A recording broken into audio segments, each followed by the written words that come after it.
week's Leadershipization, all things leadership. Today we're going to have a conversation about leadership, about communication, and with some mental fitness thrown in there as well.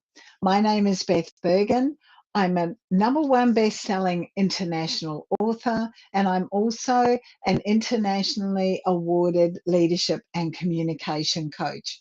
I'm here every Tuesday from 1 p.m. Australian Eastern Standard Time, live. So you can either join me live, or what you can do is join me to watch the replay afterwards. Whatever suits you best is fine with me. So we've been talking a lot about confidence over the last couple of weeks.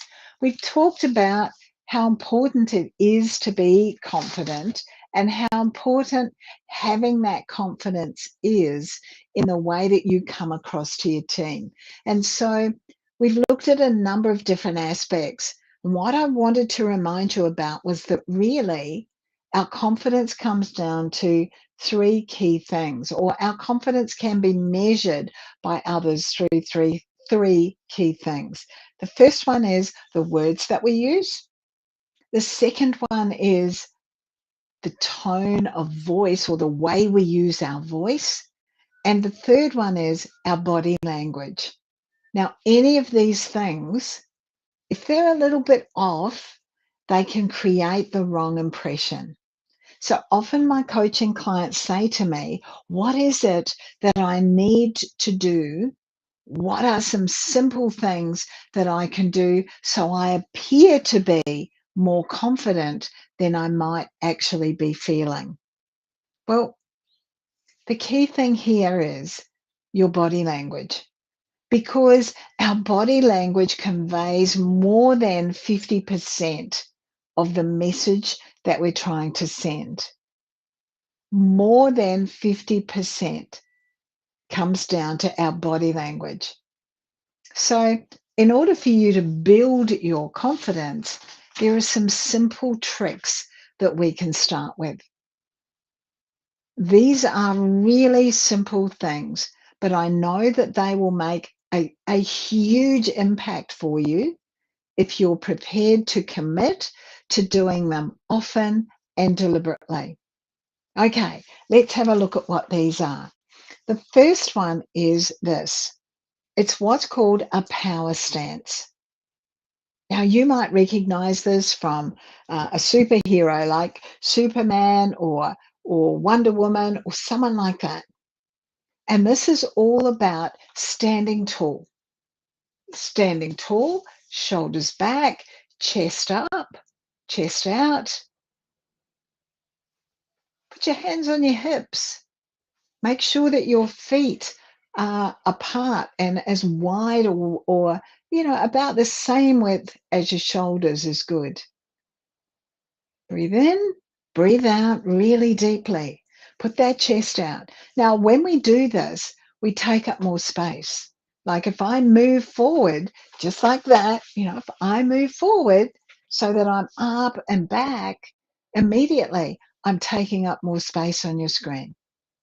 So take up more space. Now, obviously, it's not going to always come over really well if you're standing there, hands on hips, chest out, shoulders back, kind of looking a little bit ready for action. Maybe for some people coming across as a little bit aggressive, that potentially is overusing it. But I love the studies of a sociologist called Amy Cuddy, and she's got a fantastic TED Talk, and she talks about the benefit of taking up that more space, but also the benefit of that full-on power stance and doing that for a few moments before you go into a challenging conversation or before you go into a situation where you're going to be required to be much more confident than perhaps you're feeling. So have a look at her work, Amy Cuddy, check it out in her TED Talk, but definitely practice that. Shoulders back rather, chest out, hands on your hips, the power stance, few deep breaths in and out, and you'll be amazed at how you experience that shift in your own confidence. And remember, we're looking at those simple things that are going to be beneficial for you. So that's the first one. The second one is this one: eye contact. Eye contact. This isn't staring. This isn't, I'm going to see what I can do to stare you out so that I can be confidently a winner. Eye contact is crucial in our engagement with other human beings. It's really crucial. What it shows is that you're sincere, that you are confident, that you're interested in how they're receiving your message, and that you're paying attention. It's crucial that you demonstrate that you have that connection, that you are interested, and that you look at people. Now, obviously, if you're in a one-on-one conversation, you're going to look at them more often. If you're talking to a group of people, what's really important, we've talked about this before, look around and establish that eye contact and that connection with people. You've got this. So that's two. The third one is this one: adopting an open posture. What that shows is that you're receptive, you're approachable, you're engaged. And this is about having your hands, uncrossed, having an open body, not sitting with your arms crossed and not having, things in the way and covering up your mouth or whatever you might be doing to your face. It demonstrates that your body is straight, you're not hunched over, you're not apologizing for yourself. So it's not about crossing arms and leaning back with this look on your face as if to say, yeah, what are you trying to tell me now? It's not that. It's having that open body. Now, one of the things that our body will do when we're nervous is it will naturally just start to curl up on itself. It will just naturally start to curl up. It just protects us. And often it's our shoulders that come forward first. It's kind of like, our neck sits back in, our shoulders come in, and our arms naturally come to give us some protection. Practice this particularly when you're nervous. Be really clear about putting your arms down by your side, whether you're sitting or whether you're standing. That open posture makes all the difference because it demonstrates that you are receptive. And that's what you're wanting to share with whoever you're communicating with so that they can see that you are confident. Remember here that what we're doing is building up this belief in others. We want others' perception of us to be that we really are confident in the moment. So that's three. The fourth one is a technique that's called mirroring. It's called mirroring. And this is, research has demonstrated that if what you're doing in a subtle way, so in a subtle and respectful way, is mirroring the behaviors of other people, then you move into a space where people think, oh, you must like me. Oh, we've got similar mannerisms here. We're sitting in the same way. We're speaking in the same way. So that posture, those gestures, the facial expressions, and the speech patterns are all things that you can do, and that builds that feeling of, oh, I like you. I understand you, and isn't this awesome? So we build that connection. The key here is to be really subtle. It's being subtle, it's being respectful.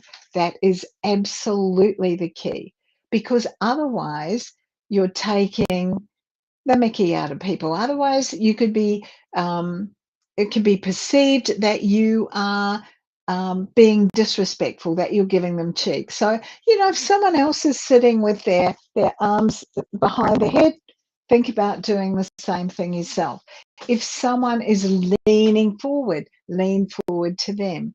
If someone is going, a lot and thinking about it, do that back. If someone talks about, oh, I'm so excited about this, it's just awesome, then using similar kind of language is really going to build that connection.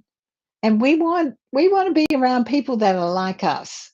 And so quite naturally we'll shift towards that. The fifth and final one that we're going to look at today is this: having a genuine smile. Having a genuine smile. That means that you're open, you're friendly, you're warm. It's, what am I trying to say? The critical thing here is that it actually is genuine. Now, there's a difference between a smile that goes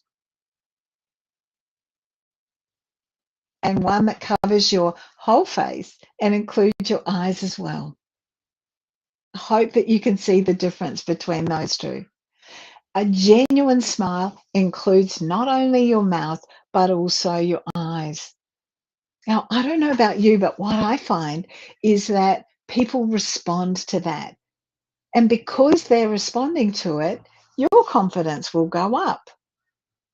Your confidence will grow because people are responding to that warmth that they see coming from you. What I love about it, anytime you smile, is that it helps to reduce your stress. Now, where's the ideal place to practice this? What you got to be careful here is that people don't think that you're being a bit creepy because you're doing some of these things or practicing some of these things. I love to smile at people when I'm out for my morning walk. Now, because I'm also quite talkative, I'm more likely to be saying good morning and giving them a great big smile, or good evening, or whatever it might be, depending on the time of day, obviously. So make sure that what you're doing is practicing this. Smile at people that you don't know and see what the impact is. And that way you're going to experience the real power of something like a genuine smile. Now, I've given you these five simple techniques that you can use so that you begin to appear, or you appear more confidently than perhaps you would if you didn't do these 5 things. You've got this information now. The next step is for you to decide that you are deliberately going to apply them. So if you can decide that you are going to deliberately apply them, what will happen is that your confidence will grow, it will improve, and the more often you use them, the better it will be.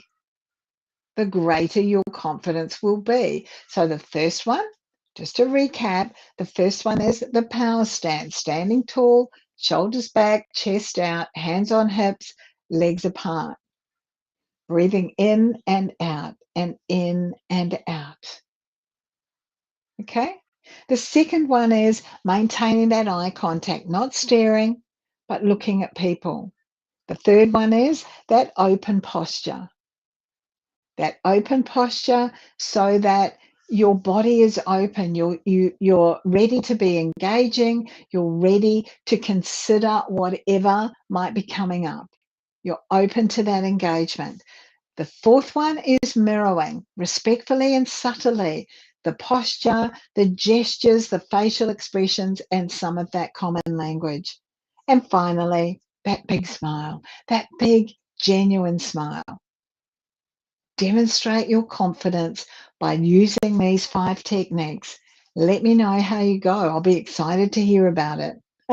So thank you to those people who've watched. Hey, if you've got a question or you're watching the replay, #replay would be wonderful. If you've got a question or if you've got a comment, please reach out.